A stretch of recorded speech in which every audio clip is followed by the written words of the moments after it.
Coming to you live from Jodie Foster's subletted Living Advent. We're subletting the Living Advent from Jodie Foster. It's the Ditch Diggers, and all month long this holiday season, we're answering your questions that we should have answered before. And the dog is joining as well. She'll be adding her perspective because we are stone cold professionals. We're stone cold professionals. I don't know about the dogs. Yeah, the dog didn't win a Hugo, and this is exactly why. That's right. Dogs, they don't give Hugos for barking. They don't give Hugos. They should tell that to Robert Silverberg. I was gonna say you'll hear barking about the Hugo Awards they give out. Yes. Mostly from angry old white men. But what are you gonna do? Yeah. Angry old white men are a lot like dogs, really.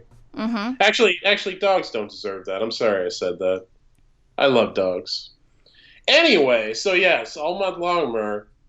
I know you're aware of this, but I'm addressing you. I know we're doing it in it's the as you know Bob part of the show. I know it, but listeners may not. So yeah, as you know, Mer, all month long, we're answering the questions that we failed to answer in 2018. At least I hope they're only questions for 2018. I hope we still don't have any 2017 questions we haven't gotten to. No. But we did have a comment from a writer that was a show idea, but that was it from 2017.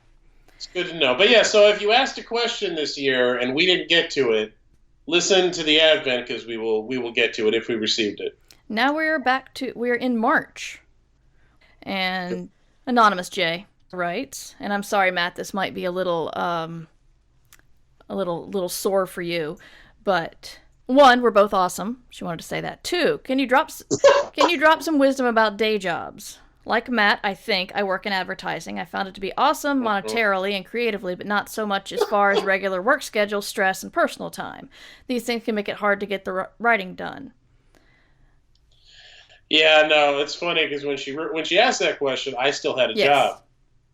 For those of you who don't remember, even though I talked about it incessantly on the podcast, in January I started working full time at an ICO marketing firm as a marketing writer, and then in what month was it? October? Yeah, I think so. Was it October? In October, the company decided to shut down the U.S. office during the big dip in the market that we had. So I don't have a day job anymore, though I did for much of the year. Yes. So you can speak to this. I'm still qualified to answer the question. It's just no longer a central part of my life. No, what's really fucked up about that is like I feel like I was just starting to figure out the fiction writing to day job writing balance when I lost my job. Like I feel like I was finally getting it down, and then they're like, "Okay, that's irrelevant now because you're not going to have the day job anymore." But yeah, it's not an easy thing to do. I tried to add a couple extra hours to my morning. That was like my big strategy. I got up a couple hours earlier so I could get in some writing before work. So that way, no matter what happened at the end of the day, I had clocked words for that day. And then I would try to do more later as time allowed. But that was my big secret weapon to deal with the whole work life fiction balance part. Yeah, I like that. I like that option because it also doesn't burn out your creative mind, especially if you're working in something like advertising. You can go and if you think all day on writing, then you come home and you got no words left. But if you start out with writing, then you're not going to come home and think, "Oh God, how am I going to finish that chapter?" Yeah, it's like, getting exercise, and they tell you do it in the morning, get your metabolism going, do it when you're fresh, like do it right away when you get up. Right. Sorry, I just saw a really cute dog out of my window and I got distracted. Yay, cute dog. It's great, man. It's like my favorite feature of this house that we bought last year is my office window faces the street, and there's a tree right in front of me, and like our tree, Mer, is the most popular pea tree on the street. Wow. Like dogs love peeing on this tree. And I absolutely encourage that. I love the fact that the dogs like our tree and will stop to pee on it because then I get to appreciate the dogs. Anyway, that's another thing you got to try not to do is you got to try not to get distracted by even more bullshit when you have a day job and you're trying to balance that with writing. Yeah. But no, yeah, like they say. Anyway, going back to my original point, they say if you want to get into an exercise thing, you should just make it part of your schedule. Hit it for 20 minutes or half an hour as soon as you get up. I feel the same way about writing. Just make it part of your schedule. I get up at this time, and then I immediately, once I'm clear headed, I go and I bang these words out, and then I get to my advertising job. It's the best advice I can give you, really. Yeah. I don't have anything to add. That's good advice. But you want to hear something really funny? Sure. I didn't actually read what the person signed their name as. Anonymous J. Seriously, guys, if you want to be anonymous, you got to tell me first thing. I will edit this to hilarious. I will edit this to remove the name, but again, please tell me right away because I'm usually gonna just read it out and we're gonna address it, and then I'll get to the end and go, whoops. Maybe that's my problem. Maybe I'm just not thorough enough. But possibly, but I mean, it's practically become a tradition at this point already on the Advent. So I don't know. Is 2 in a row a tradition? I think 3 in a row has to be a tradition. I said becoming in the process of. We haven't solidified it yet, but I feel like it's something that could be a thing. I'm gonna peek ahead to tomorrow's and see if they want to be anonymous. Well, now you're removing all this. Ruining Christmas. You are. Yes. Okay. You are the antagonist in a Hallmark movie. I am not. I am not a big city guy making a lot of money and focused on capitalism and not appreciating my girlfriend. I am not. No, you're definitely not any of those things. Yeah. I mean, you don't have a girlfriend, but if you did, you would appreciate it. That's right. Yeah. I would. And I wouldn't just, Damn right. Buy cars and mock her wanting to go back to her small town roots over the holidays.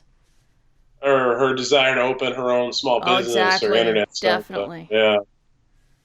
Yeah, but that's okay, because, there's a small town doctor that you're going to reconnect with from your childhood, and he lost his wife in a boating accident, and his kid, is yearning for a new maternal figure, and you'll hook up, and that'll fix everything. Are you talking to me or my girlfriend? Or my fake girlfriend? Either way. It doesn't really matter at this point. No, in this analogy, it would be your girlfriend, because you're the evil big city. Yeah. Yeah, she's going to find...